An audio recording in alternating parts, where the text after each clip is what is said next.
Yep, it does appear to be the hottest day of the year so far in Ireland, but it's September, it's berry season, and we're going foraging.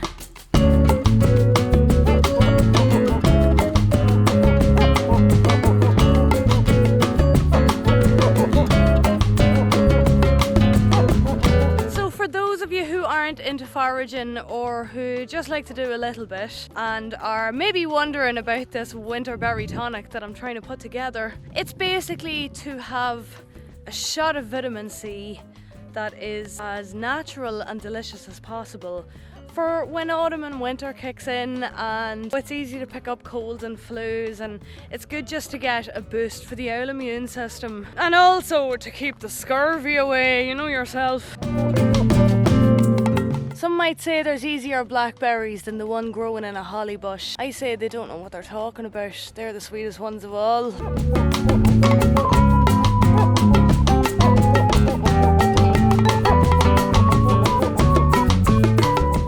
Blackberries, if I was to guess, would be my answer as to what is Ireland's most abundant vitamin C resource. And you know, you can take all of the immune boosting products you can find out of the chemist. I'm not against that at all. But for stuff like this, it's kind of like, well, our ancestors survived by doing this. If they wouldn't, we wouldn't be here. And surely there's something in that. This is usually something I like to do in the autumn when I have the time. Winter berry tonic is more tasty than I can describe to you. It tastes like something you want to put over ice cream, like a lot of ice cream. And even though I've only just set out, I've already seen a lot of haws, a lot of blackberries, but I want to go as far down as I'm able to today in this heat, and then collect what I'm foraging on the way back. And that is namely rose hips and blackberries, and I know there are rose hips down here somewhere.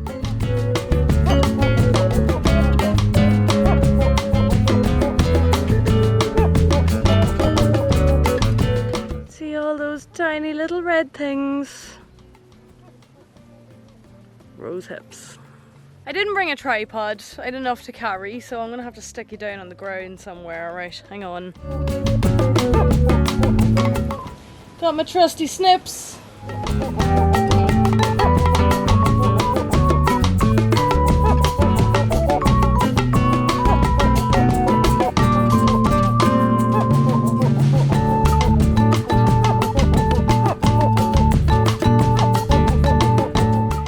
Not bad, considering I had no ladder and no big long stick to help me. So far, this is what we've got.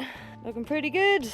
I really need one of those baskets with the straps you can just put on your back. There's somebody making them, but they're in like America or Canada, but I really want one. So some people like to freeze the rose hips beforehand and then put them in a food processor. So I like to do it old school, and what you do is you cut the top and the bottom off them, and then you cut them in half lengthways, and then you take out all of the seeds that are inside because they're really hairy, very irritating on the throat. It's really just the red flesh that you're using. And actually I heard one of them people on a loan, I think, say that you could just nibble on the red by itself. Should I give it a go? Once I don't accidentally eat into the middle of it.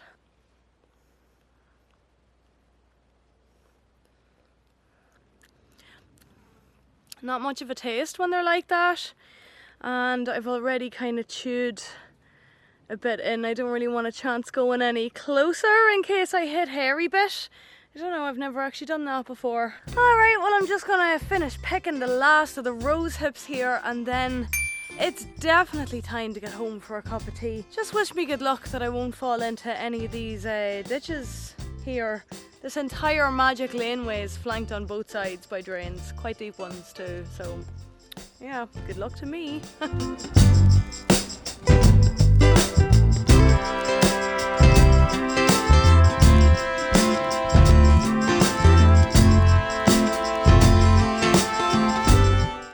By the way, rose hips are a great source of pectin as well, so they're excellent for making jams, jellies, alcohol.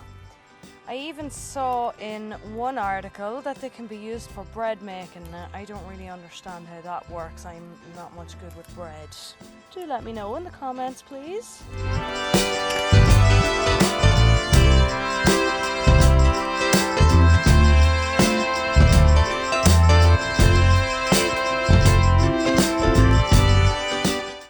And by the way, if you are getting rid of the seeds out of the rose hips or out of your elderberries, you can go and spread those back at the place you got them or in a hedgerow nearby, and that just encourages regeneration of the species, which is always great. And you'll notice, just like with the mushroom foraging video last week, I am leaving behind old specimens, anything that's kind of already been chewed on a bit, because the wildlife actually needs it more than I do. I knew I wasn't getting elderberries today, but I know there are some on a road that's not too far away. So hopefully now, over the next couple of days, I'm going to film that and stick it in after this bit. Alright. Day 2. Alright, clear us a path there, Dave, will you? That's a very nice dance.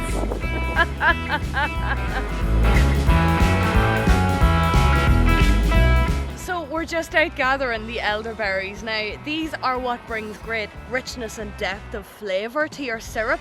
They're absolutely delicious. I don't recommend eating these raw because there is actually cyanide in the seeds. Now I know there's probably some of you out there telling me you've been eating them raw for decades. Look, some witches are immune to poisoning, okay, but we're not going to go there. Generally speaking, these are considered safe once cooked, so I don't mind throwing them into my syrup at all. In fact, it wouldn't be the same without them. And the best thing to do with them then, once you've got them, just get a fork and run the fork through it and they'll all come off really easy. Give them a bit of a rinse and away you go. So once you've got all of your berries picked, you're gonna want to get straight on to making your syrup. I'm not including the making of this syrup as part of this video. It was really just more about the foraging end of it.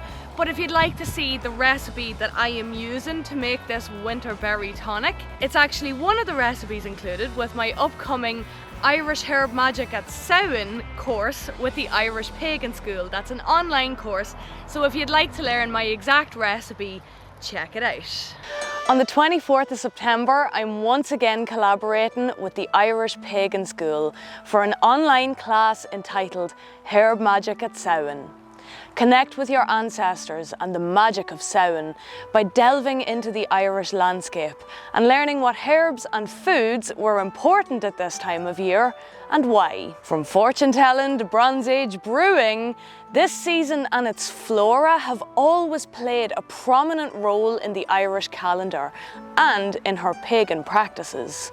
Explore the flowers and foods that were used in traditional recipes, spells and games, and take a trip to the ditch with me in a seasonal guided visualization, which is optional for anyone who's understandably wary about letting me run amok in their psyche. This extensive class is suitable for beginners and costs only €30 for anyone who attends the live class. But don't worry if you can't make it on the night, the live recording will be available on the Irish Pagan School website afterwards for you to purchase and enjoy at your leisure. For more details or to check out my Introduction to Herb Magic online class, visit the Irish Pagan School's website via the link in the description below this video. Hope to see you there! So that's it for today's foraging adventure. Don't forget to hit subscribe for more fun and witchy adventures. You're not going to want to miss it. Slán agus beannacht, goodbye and good luck to you. Yeah, anyway, I want to go as far as I'm able to go. Excuse me, Mr. Sheep. Jesus Christ, the hair. Scabiosa. Oh, I'm suddenly just spotting plantain and everything all around me. Focus, Tara, focus, for fuck's sake.